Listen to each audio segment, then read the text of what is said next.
सामने लाने का प्रयास कर रहे हैं। तो सबसे पहले हम इनसे मिलाने का जो प्रयास करने जा रहे हैं, नरईपुर के रहने वाले समरेंद्र पांडे के नाम से जाने जाते हैं। सबसे पहले हम इनका सम्मान करेंगे क्योंकि इनके गले में जिस तरीके से सरस्वती विराजमान है और अभी जिस गाने के माध्यम से ये आप लोगों को सुनाएंगे, बताएंगे, जरूर हमारा इस नई दिशा कवरेज विशेष रिपोर्ट के माध्यम से ये प्रयास रहेगा कि इनको एक अच्छे प्लेटफॉर्म की तरफ हम लोग लेके जाएंगे। तो सबसे पहले समरेंद्र जी, आपका बहुत बहुत स्वागत है हमारे नई दिशा स्टूडियो में। और आप जिस तरीके से अपने इस पूरे मैंने देखा कि आपके गाने में एक अजब प्रतिभा थी और इस प्रतिभा पे मैं इस प्रकार से कहूं कि कितना दिन से आप प्रयास कर रहे हैं? देखिए सर, गाना तो मैं बचपन से गाता हूँ। जी जी।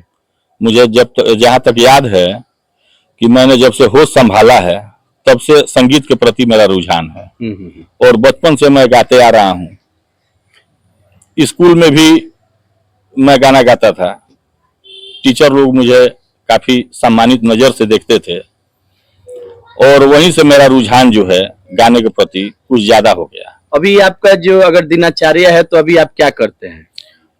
दिनचर्या में मेरा जो वर्क है, वर्क भी करता हूँ और कहीं आना जाना हो, अगर मैं सफर में हूँ तो गुनगुनाते रहता हूँ, गाते रहता हूँ। एक और गाने से आप हमारे दर्शकों का थोड़ा अपने और ध्यान बटाएं और लीजिए एक और इनके तरफ से प्रस्तुति है, आप इन्हें देखें। हे चोरी चोरी मिलते हैं कब चांद चकोरी हो परदेसिया, परदेसिया ये सच है पिया, सब कहते हैं तूने मेरा दिल ले लिया, सब कहते हैं तूने मेरा दिल ले लिया। लोगों को कहने दो, कहते ही रहने दो, सच झूठ हम क्यों सबको बताएं। और मैं भी हूँ मस्ती में, तू भी है मस्ती में, इस खुशी में हम नाचे गए। अरे किसको पता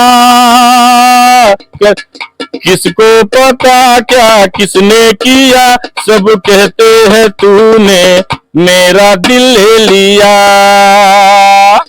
बच्चे एक बार जोरदार तालियां बजाएं इनके लिए। और देखा जाए कि जितने बेहतरीन तरीके से एक वाद्य की कहे तो मात्र इस घरेलू वाद्य के ऊपर अपने स्वर को जिस तरीके से ये गीत के रूप में आप सारे लोगों के सामने सुनाने का प्रयास किया, जरूरत है इन्हें एक अच्छे बेहतर प्लेटफॉर्म की। कभी आपको इस गाने के दौरान कोई ऐसे व्यक्ति नहीं मिले या आपने आपके तरफ से प्रयास नहीं किया जो अच्छे प्लेटफॉर्म टीवी पे बहुत सारे आते हैं प्रोग्राम, उसके अंतर्गत? देखिए, बाघा में उस तरह का कोई माहौल नहीं बना है। जी जी। और ना ही उस तरह का कोई जगह है कि जहां आदमी जा करके रियाज कर सके और लोगों को, जो कलाकार है, उनको आगे बढ़ने का मौका मिले। यानी आपका जो ये है, आप स्वतः अपने शौक से अपने ही रियाज के आधार पर? जी जी, मैंने कहीं इसका कोर्स नहीं किया है और ना ही मुझे किसी ने सिखाया है।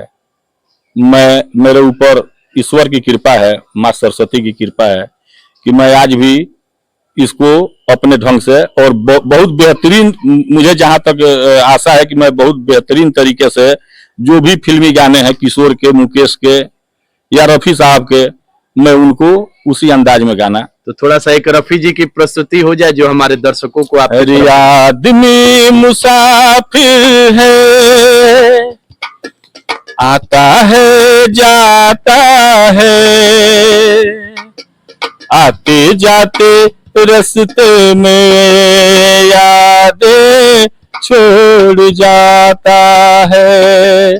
आदमी मुसाफिर है, आता है जाता है, आते जाते रास्ते में यादें छोड़ जाता है। तो ये थी रफी की प्रस्तुतिकरण। और आपने देखा कि जिस तरीके से अभी इन्होंने किशोर दा की और हमारे स्वर्गीय मोहम्मद रफी के गानों को अपने स्वर के माध्यम से, अपने गीत के माध्यम से आप सारे लोगों तक गीत के सहारे पहुंचने का प्रयास कर रहे हैं। हम चाहेंगे कि हमारे इस नई दिशा कवरेज के जहां तक ज्यादा से ज्यादा आप लोग शेयर करेंगे, इन्हें सपोर्ट करेंगे कि इन्हें एक बेहतर प्लेटफॉर्म मिल सके जहां पर ये अपनी प्रतिभा को एक बेहतर रूप दे सके। और एक बार मैं फिर से कहूंगा कि चंपारण की धरती पे देखा जाए तो यकीनन एक से एक कलाकार यहाँ पर है, बस उन्हें जरूरत है मौका की एक तलाश और जरूरत है एक प्लेटफॉर्म को जहां से वो अपनी पहचान बना सकते हैं। हम चाहेंगे एक मुकेश दा के भी स्वर में एक तू धार है नदिया की, मैं तेरा किनारा हूँ, तू मेरा सहारा है, मैं तेरा सहारा हूँ। परछाइयाँ रह जाती निशानी है, जिंदगी और कुछ भी नहीं, तेरी मेरी कहानी है। एक प्यार का नगमा है, मौजों की रवानी है, जिंदगी और कुछ भी नहीं, तेरी मेरी कहानी है। एक प्यार का नगमा है। ये था मुकेश जी के स्वर में, और कितने बेहतरीन तरीके से अपने गायकी के और एक अंतरात्मा की, इनको हम बोल सकते हैं कि ये पूरे जिस तरीके के कहीं कोई रियाज नहीं है, जिस तरीके का इनका कहीं कोई इनको एक सपोर्ट नहीं मिला, सिर्फ अपने जिज्ञासा और अपने रुझान